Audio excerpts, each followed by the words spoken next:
Hey everyone, welcome to Capacity Building. Excited to connect with everyone today before the holidays, and feel free to use the Q&A button. I will take questions at the end, but if you want to ask them as we go through, maybe they'll get answered as we go along, or we'll definitely have some time at the end. So let's get kicked off here. So I had a unique experience 2 years ago.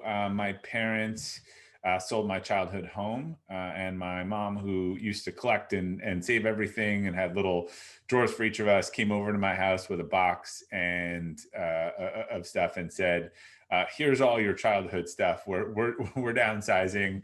Either you can take it or I'm getting rid of it." So with those choices in mind, I took that box and I went through it, and there were some good mementos. What I also realized was that my mom had saved every report card I had had since basically I was 5 years old. So one night I grabbed a glass of wine and I decided I'd sit down and read through those report cards. And it turned into maybe more than a glass of wine because I started to notice some things as I went through it. Some consistencies. First grade, his chief difficulty is attending to the task at hand. I've given him his own desk. That didn't work. I think he can realize his full potential from more effort. Believe he's capable of producing even higher quality work. I'd like him to see the reach this heights in all of his work. You're seeing some themes here. You're capable of doing well. And then the sixth grade teacher sort of just gave up and said, "I know you have the ability to do well, but I just really couldn't do much to motivate him." Well, so some of you may recognize these as traits of someone who is entrepreneurial. I wasn't particularly good at coloring in the lines or following the rules, and while that clearly didn't serve me well in my entrepreneurial years, eventually it did. But that was a little bit of a windy road, particularly early in my career. I loved working with early stage companies. I liked the sort of the thrill of the growth, but I had a few dead ends and some bad experiences, and just worked with some poor leadership teams. And in my last real job, I was stuck in a job that I really didn't enjoy, but I had committed to stay there. And a turning point for me was one day when I had lunch with a friend, Al Chase, and he heard me just talk about my frustrations, and he looked me in the eye and he said, "My friend, I give you permission to leave." And I was like, "What do you mean you give me permission to leave?" And he just saw that I was committing to something that wasn't for the wrong reasons. And it made me step back and think. It was a huge push for me. And I realized I'd really been stagnating for a while and needed to challenge myself and sort of engage my core personality. So I left that job and started what became Acceleration Partners. And I started another business at the same time too. And over the past 13 years, we've grown into a pretty thriving business with 170 employees worldwide. And, many of these stories are always told through kind of rosy rearview mirrors, but it was actually 2011. AP had just done $1 million in revenue. We had about 7 or 8 people. I was just kind of maxed out and exhausted at what I could do. I was a fork in the road. I think I was head of sales, head of finance, head of delivery. I wasn't even sure if I really wanted to build a business. I'm entrepreneurial. I don't like politics, rules, HR, and big company stuff. That's why a lot of us get fired in the first place and are forced to start our own businesses. But the truth was I was also a little bit scared. I think this was uncharted territory. Business was going quickly. I didn't know if I was the right leader, good leader for the business. I was scared to rely more on other people. And like many founders, I was kind of hesitant to let go of all these things that I did. And but we made that decision to push forward and to build a business. And one of the things as we were growing later on and really kind of struggling with around people and how they scaled in the organization, I kind of had one of these shower epiphanies, and I got out and I wrote it on a piece of paper, and it was a concept we had talked about forever. And that is this concept of capacity versus growth. And with high growth company, your needs are always changing. And if you think about this sort of what does the role require in time, if the dotted line is sort of a 30% growth rate a year, that's what the company needs. And we can pick a example function like accounting, marketing. So maybe you initially need a marketing manager, and that marketing manager is the top marketing person at your company. But then soon you need a director, and then you need a VP. You might need all three, but that's the sort of demand. And so if you think about someone who comes in the red line and they have the ability to meet your capacity on day one, but they don't get better, your company's growing, they'll very quickly be an underperformer. On the flip side, you have the unicorns. This is someone who comes in and gets better than your growth rate. So they are ready to be the number one person in that role. And you get maybe one or two of these, and I suggest you throw money or something at them, lock them up and keep them. When we talk about an A player, that's not sort of a judgment of the person. That's just to say that the person is ready to step into that next role exactly when the company needs it. Like it's just, they're just the right person. And again, a marketing department might go to 1 to 4, but this gets into then the hard choices, which is, does the person who went from associate to manager in marketing, then you need a director or a VP. It's very likely that they can take all those jumps, right? They're getting 20% better a year, but they struggle with, wanting to stand down. And the dotted line is the company's needs. So you might be getting 40% better, 40% growth as a company. Someone's getting 20% better a year, but there's a gap. And so the choices are, to try to coach that person up to the line or to switch that person out. And this is what we realized, was going to be key to growth, was how could we focus on building people holistically and try to keep as many people as possible up to that line or still growing, so that they could move from, even if we had a VP, that they could move from associate to manager, and we didn't have to constantly be changing out the pieces as we grew. And while we talked about growing people holistically, we didn't really have the terminology at the time, and eventually came to understand this concept of capacity building. It was something I sort of had figured out for myself. I had seen in other people, and it emulated how we had invested in our people. And capacity building is similar to a muscle. It doesn't really happen overnight.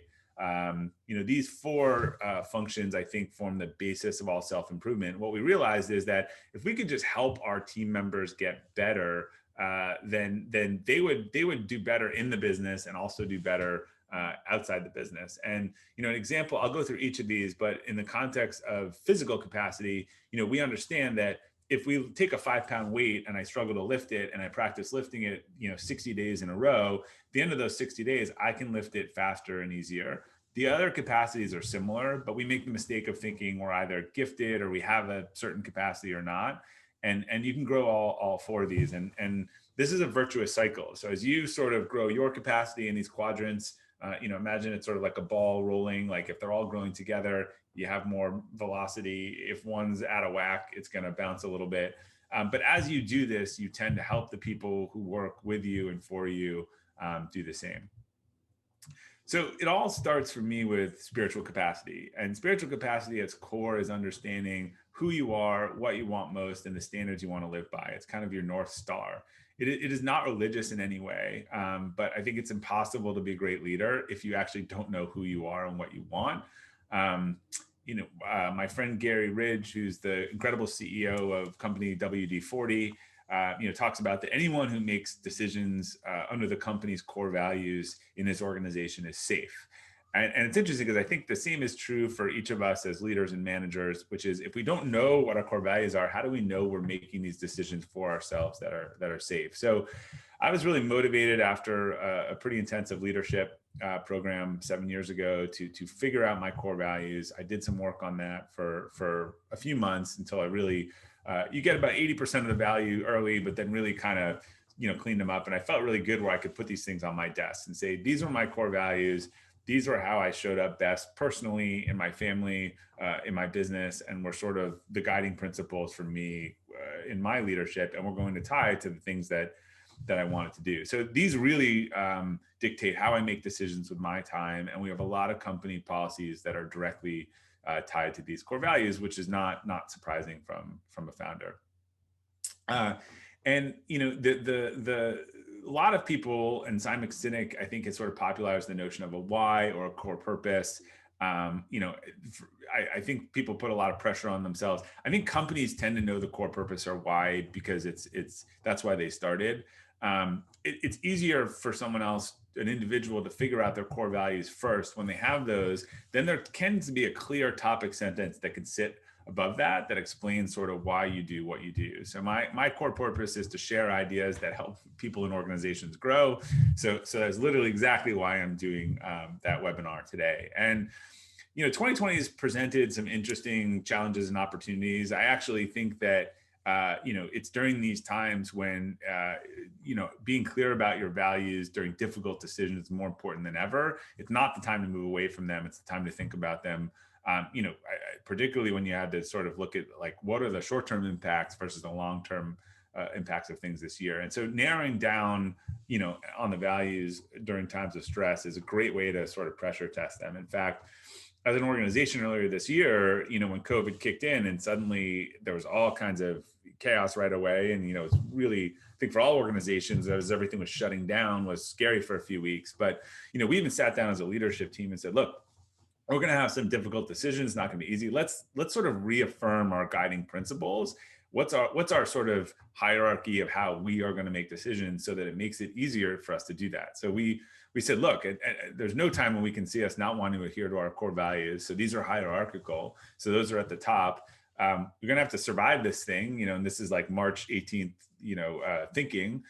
We got to control what we control, make sure we're here to fight another day. I think a lot of organizations felt that it was an existential threat in those first 3 to 4 weeks when really like half the economy shut down.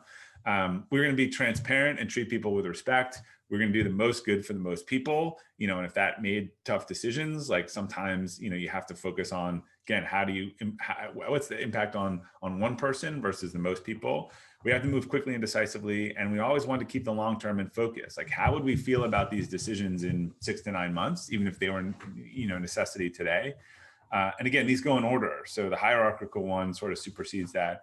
And then again, we were clear, we got to prioritize the company and the company's health, our team, because those are people who deliver our work, then our clients, and then our partners, and our vendors. And that was really helpful for us as a rubric. And I think, again, when you have those core values, when you can look at them, when you come back, when you have a decision, you say, oh, really clear to me now, I should do this and not do this.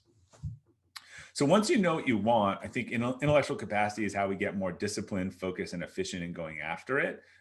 That's why you're all here today, looking to improve your intellectual capacity. I think of this as your personal operating system, which is like the more you put onto your processor, it's not that you can do more, but you accomplish things faster and with less energy. If there's something you didn't know how to do yesterday and you struggled with it and you study it, it should be easier the next day. It's not really about doing more. So one of the principles of intellectual capacity is sort of how we set our goals and the things we want to move towards. And one of my favorite stories of goal setting actually comes from a discussion Warren Buffett had, an alleged discussion he had with one of his pilots, but it's gotten into a good story, where he was asking Buffett about goal setting. And Warren Buffett said, look, Mike, come back to me with the 25 things you want to accomplish most in life. And he came back to him with a list. And then Buffett said, all right, now go back and pick the 5 out of the 25 that you want to accomplish most in life. And he came back with a 5 and he said, okay, I get it now. I'm really going to focus on the 5 and I'll sort of deprioritize the other 20. And Buffett said, no, Mike, you don't get it. The other 20 are your do not do list. Do not even look at them or think about them until you've gotten these top 5 done, because this is what you said was most important and these other ones will distract you. And I think we all know this, right? If our team or we pick, 10 quarterly goals, we tend to get 3 done, not the right ones. And when we pick 3 and we focus on the right 3, we will probably get 2 or 3 of them done. And again, it's what was most important, what was hierarchically most important. And this highlighted for me something that I realized, like, I thought I was a good goal setter. I would set all these 1-year goals. I would hit them every year. And then I would set new goals. And the thing was, they were all sort of arbitrary. They weren't really pushing in one direction. And that's when I came to understand sort of what Buffett was talking about. You should set your long-term goals, what it is that you want most, and align those, make sure that those are aligned to your values. Because if you complete, that's how you'll be happy by it and fulfilled by it, is that the long-term goal should sort of be a manifestation of the things that are most important to you. And then the annual goals are just a down payment on that. And the quarterly goals are just a down payment on the annual goals. And then what you do each day is making sure you do a couple things towards the quarterly goal.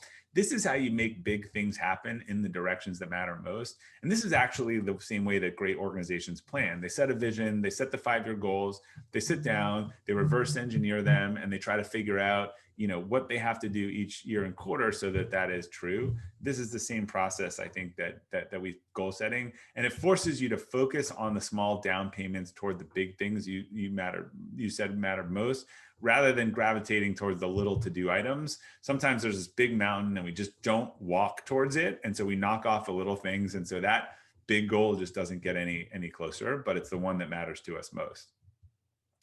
Also, there's about 10% of people, I think, who are really genuine night owls.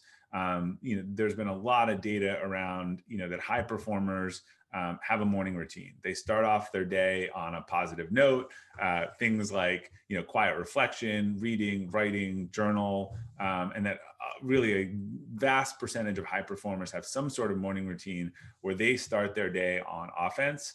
One of the things I took from a friend of mine that I love to do, and it ties to what I was just saying, I even look most mornings at my quarterly goals and commit to 3 things that day that I have to get done by noon that are the most important things. And ideally those 3 support one of those big pillars, so that if my day kind of goes to hell after 3, like at least I've said, look, the 3 after noon, the 3 most important things I wanted to get done, I identified them and I was going to do them early. And intellectual capacity is also about sort of what we control and what we choose to consume. I talk about what a lot of us are doing in the morning as we're turning on the news. And if you've watched the news in 2020, it's usually about election chaos or COVID or things that are just not very inspiring. In fact, when I've talked to people who are really down throughout the pandemic, it seems like universally they were watching too much news that day. So this is about, again, thinking about your morning and your routines and controlling the information you have. Really suggests get up, leave your phone downstairs, have your coffee, do something in the morning, create that space before you turn anything on, before you watch anything news. It will really change your day. And if you do that every day, it will really kind of change your routine. And then the final thing in intellectual capacity is accountability. Accountability is really the glue that makes sure that all the things we said that we're going to do because they were important that we do. And you're just much more likely to share to accomplish your goals when you have accountability. And there's 3 methods to this. There's self-accountability. That's often accomplished through journaling. If you write free form every day, or there's a fun, easy one called the 5-minute journal. And every night you write, hey, tomorrow I'm going to go run. And then, 4 days in a row, you see you wrote that, like you kind of get annoyed with yourself and it creates some accountability. The next level is peer accountability. If you have your goals, if you have your to-do list, if you just pick a buddy on your team and say, I'm going to send you these things on Friday, just the act of having to send those, even if the person doesn't reply, there's plenty of data and science to show that will create more accountability. Marshall Goldsmith, one of the top leadership coaches in the world, one of the highest performers accountability, he pays someone to call him every night and ask him the same questions because he knows how important that accountability is about what he did that day. And I saw it in his movie, and he really does it. It's hysterical. And then the third level is public accountability. So there's a guy I know, Jack Daly. He is sales consultant, and he just puts his public goals on his website every year. Here's his fitness goals, his weight goals, his business goals, and he just throws them out to the world. And not only does that create accountability, but interesting things can happen. I mean, one of our employees, when we were working on sort of a personal goal setting session, put up in her office a picture or something about photography because she made a goal that she was going to get back into photography that year. Well, that was really helpful for her husband, who walked in, who was looking for ideas for a birthday present, and got her a camera and classes, or maybe it was birthday or Mother's Day. But that's part of putting this stuff out there is there's both accountability and people that can help us or connections or otherwise. And then, another huge part of intellectual capacity, I think, is demonstrating excellence in all we do. And this is one of my favorite stories that was shared with me about a gentleman named Daniel. So Daniel had bought a service plan in New England for his old furnace from a national company who had actually then outsourced the work to a local company. And they came to do the annual check-in for his furnace, and they found that there was a leak in a valve. So the tech suggested that the furnace be shut off until they could do that. They didn't have the part, and they would come back in a few days and do it. So a bunch of calls. They hadn't showed up for a few days. The tech comes back with a new part. Unfortunately, it was for the wrong type of valve, totally not compatible with the system. So he leaves without fixing it. But Daniel goes into the bathroom and sees that he's left them a nice present in the toilet in there. He's totally frustrated, calls the company again, goes through 5 more days of this, and eventually they tell him that the furnace is obsolete and unrepairable, so they're voiding his service agreement. So now we're getting pretty close to December. It's getting cold. It's a Friday. Daniel's totally fed up. He calls his local plumber, Jason, explains the problem. Jason says, I might have the right part on my truck. I'll come by on Saturday, which is probably his day off, to fix it. Comes up the next day, walks in the house, puts booties on, completely respects his property, goes downstairs, comes out a half hour later with this small part and has fixed the furnace, and it's up and running. The unfixable furnace that the other company had voided. And while Jason was working, Daniel happened to go outside to his driveway where the truck was parked, and he sees this unbelievably, it's not surprising that he had the right part. He sees this unbelievably immaculate, organized, and labeled truck. But then he also sees inside the door a famous quote from Aristotle, which is, "We are what we repeatedly do. Excellence then is not an act, but a habit." Most people don't tend to find Aristotle in plumbers' trucks, but I think it really shows, the differences between in the approach of one organization versus the other around the exact same problem. And excellence is a choice, and I think is something we commit to doing or we don't commit to doing. So physical capacity is our ability to improve our health, well-being, and our physical performance.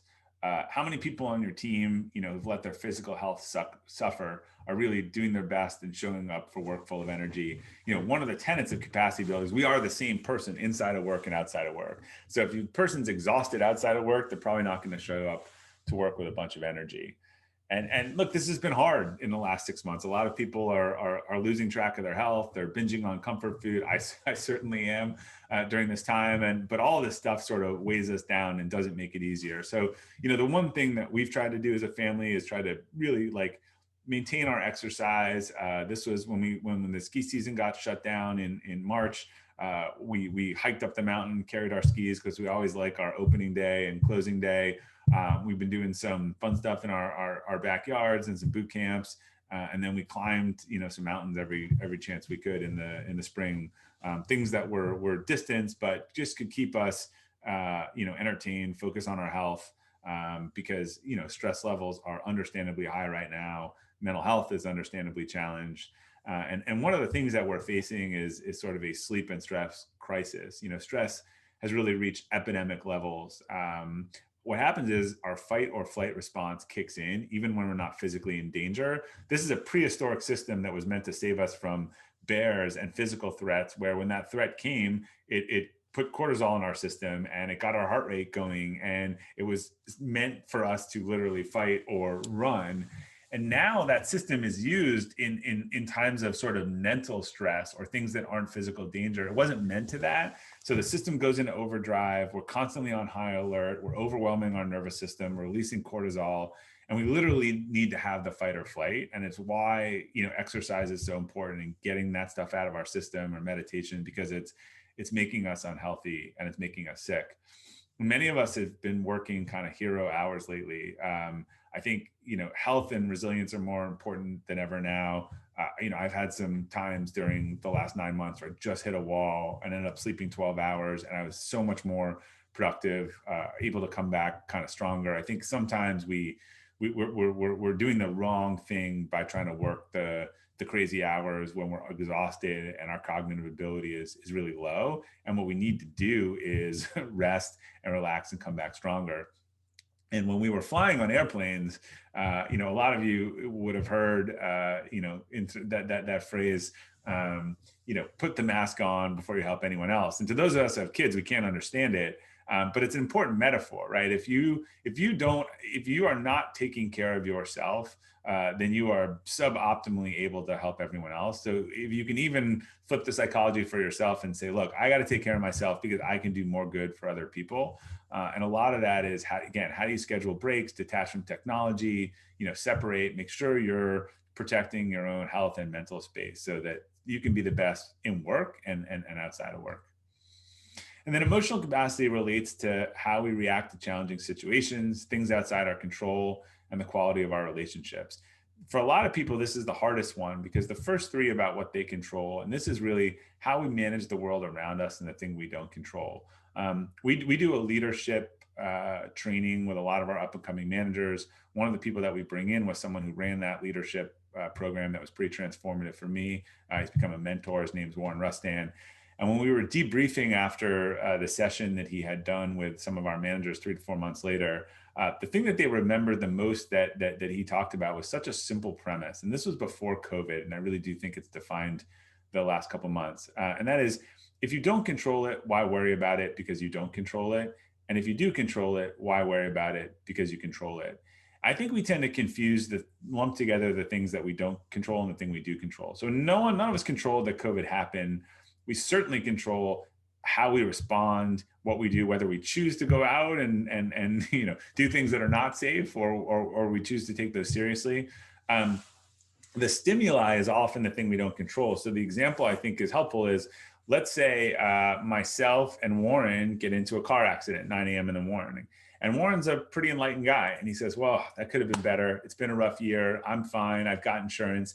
And he goes to work and he has a couple check-ins and he closes a few deals and, he runs through his day and it's a great day. And I am just already on edge. I come out of that car accident and I'm like, God, it's just one more thing this year. And I go into my first meeting and I'm cranky and I kind of piss off a customer, and we both experienced the same thing, which was the event. How we chose to react to it was really a demonstration in our different abilities around emotional capacity, where I let that event ruin my entire day, and he didn't. And there'll be a big difference, I think, in terms of seeing, what Warren's week looks like from a productivity standpoint and connecting to other people, and what mine did based on our reactions.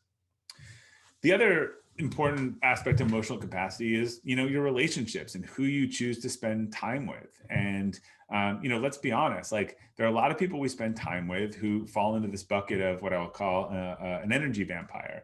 An energy vampire is someone who, when you spend time with them, you actually feel worse after you spend time with them. And clearly we need to limit the amount of time that of people who spend worse and spend more time with the people who lift us up, and really figure out how we can reallocate that. One of the tips that I got a few years back, which has been hugely helpful to me and in terms of making some of those changes, is understanding that didn't mean, look, a lot of these relationships are friends and family. It didn't mean I had to blow it up or have a breakup. It meant less energy. It meant if you don't really want to see someone next week, then don't say we should get together next week. If you are having difficult phone calls every time you call someone, maybe call them every 2 weeks and not every week. And slowly you can reallocate that energy, because I can tell you that if someone was an energy vampire in your life before COVID-19, they are probably drowning you now in terms of just, getting on the call or having that thing, hearing about how the world's coming to an end and all that stuff. It doesn't help. And it is so freeing when you can start to pull yourself away from the people who actually make you feel worse when you spend time with them. Other thing about emotional capacity, I think, is our ability to be vulnerable, have deep connections, really open up with others. Last year, when we did our annual AP Summit, we bring our whole team together.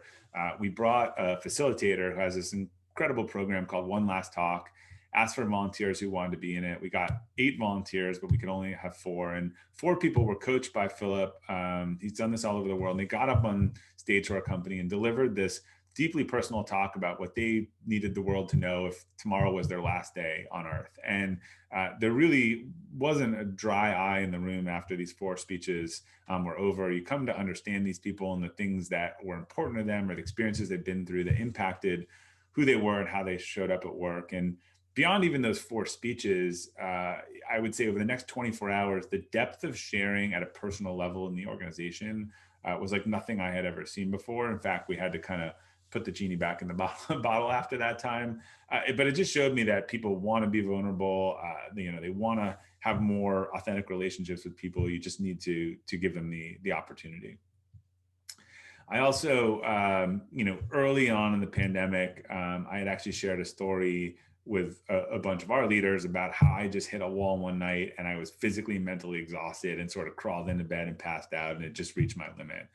And, when I shared that story, someone on our team shared a similar story of their own with their team.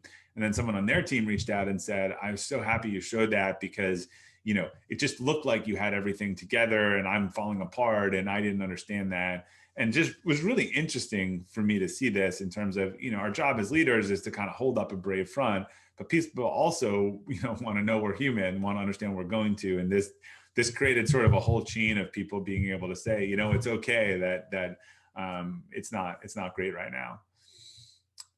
And there was another cool story I heard in April about a sales manager for Hilton named Justin Esner that I think really just epitomized emotional capacity. So, as COVID hit, Justin is a sales manager for Hilton in Orlando, just their biggest region, biggest conferences in the country, and he was just losing all of his bookings to COVID-19. Like these meeting planners that he worked with for years are calling him every day and like destroying his whole business and his team.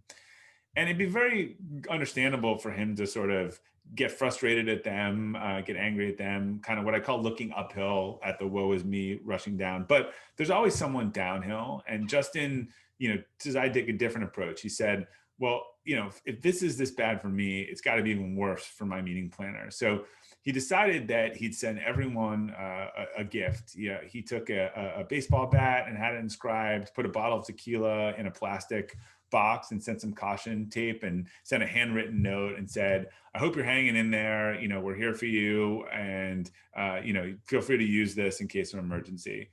Within a day or two of these things showing up, Justin's emails blowing up, his text is blowing up. Everyone was just sending him, notes saying that they were just so appreciative. And I think Justin got something like, wasn't going to make up the difference, but got like $1.5 million of bookings within 2 weeks for later in 2021 when people, were events going to come back. This was the type of person they wanted to support because he reached out, fostered the relationship, and was able to sort of, focus on them. So I just think it was a great story.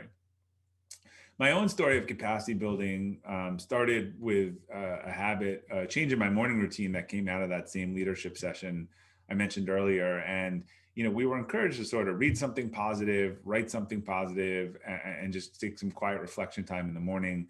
Some of the reading positive stuff was a little too rainbow and unicorny for me. So I decided I'd actually start sending a note to my team on Fridays. The first one looked something like this. It was pretty nonchalant, called Friday Inspiration. I sent them for 4 to 6 weeks. I didn't think anyone was reading them. I didn't know. I was enjoying doing it. It let me put my thoughts together around a topic. Eventually, it did become clear that people would respond and say, I went and did something because you wrote this. I really enjoy these. I'm sending it to my husband's company. Sent this to my brother, my sister. So it became clear to me that they were kind of leaving the company. Because of that, I shared the idea with a couple other people. I created a newsletter list because people were asking me to be put on it. I dumped a couple hundred people on it, and I called it Friday Forward because they were being forwarded. And I sort of put it out there thinking, oh, maybe there's more interest outside the company. And sure enough, I was expecting all these, what the hell is this? Take me off, unsubscribe. But people enjoyed the content. They found it helpful. They found it kind of inspirational and relevant. And they continued to share it. And someone wrote an article a couple of months later about this was the only newsletter they read. Suddenly I saw 2,000 people sign up in a few days. And, I wake up on Fridays a couple of years later, and there are now almost 200,000 people across 60 countries that sign up and read Friday Forward each week. And one of the things is I usually get feedback every week. Friday Forward. But one of the things I noticed in the last 6 months was I got much more personal notes from people all around the world, people that I never met before, where I was kind of helping them think about their capacity, and just the ability to even create connections during this time, which with people I didn't know were amazing. And, it forced me to want to keep upping my capacity and my ability as the list grew, because I'm writing something that's hitting a lot of people, and just make sure that it delivered value for them. But if I had to be honest, as I was doing this and as Friday Forward was growing, I got a lot of questions from my team. They're like, why are you spending, so much time on this? Why shouldn't we brand it with our company name? How come we're not? People would say, well, how come you're not pitching stuff in it? And it just doesn't make sense. And I realized that, this exercise was really important to me. It was having an impact on our company internally. I could see people making changes externally, and I just felt like it was something I needed to do. It was aligned with my values. I didn't really know why, though. And it actually was on a plane ride back. I was watching a guy give a presentation about something, and he flipped this slide. And I got a little bit of a lump in my throat when I saw this, because if you remember back to those report cards at the beginning, I was a very entrepreneurial kid who was pretty bored in school. A lot of my strengths and the things that I spend my time doing today were actually, I would say either misunderstood or discouraged by teachers and other figures, sort of as weaknesses, saying, hey, don't do that stuff. Come back here, color in the lines. And the result of that was that I was really an underachiever a lot of my life and got nowhere near, I think, my capacity. So I realized was that Friday Forward had become kind of what I needed and wanted. I needed someone to help me understand capacity building, how to get better, both as a kid and earlier in my career when I just wasn't lined up to the right things to do. So if I leave you with three notes, it's use. We're not out of this yet. I think there's a lot of opportunity to use our talents to help others continue to get through this difficult time. We see these incredible stories out there, and really, I think the people that have stood out for me this year are the ones just demonstrating excellence in everything they do for themselves, for the others, for their organizations. Not using circumstances as an excuse to lower their standards. And I do think that people will remember how they were treated by individuals, leaders, organizations during this time. And that will be a long-lasting memory for a lot of leaders and organizations. So thank you all for your time. I hope that's helpful. I hope it gave you a couple of things that you could work on. I have two, and they're sort of short books. They're about an hour read. The Friday Forward book actually kind of has the 52 best Friday Forwards. They're organized around the four aspects of capacity building. Elevate is actually dives much more into each of the areas of capacity building and the things that you can kind of do each week or each month if you want to get into that. If you ping our team or reach out and you don't have a copy, we'd be happy to send you one or both. And you can find out more about some of the resources and some of the things I talked about at robertglazer.com/connect. And you can sign up at robertglazer.com for Friday Forward, or Google it, or use the URL as well. So I'd love to take some questions if we have it. And usually there's a couple, one or two, and then we have more. So if you have questions, throw it into the Q&A box, and I'll dive into those, or there's how you can reach me after if there's any follow-up questions that you want to ask.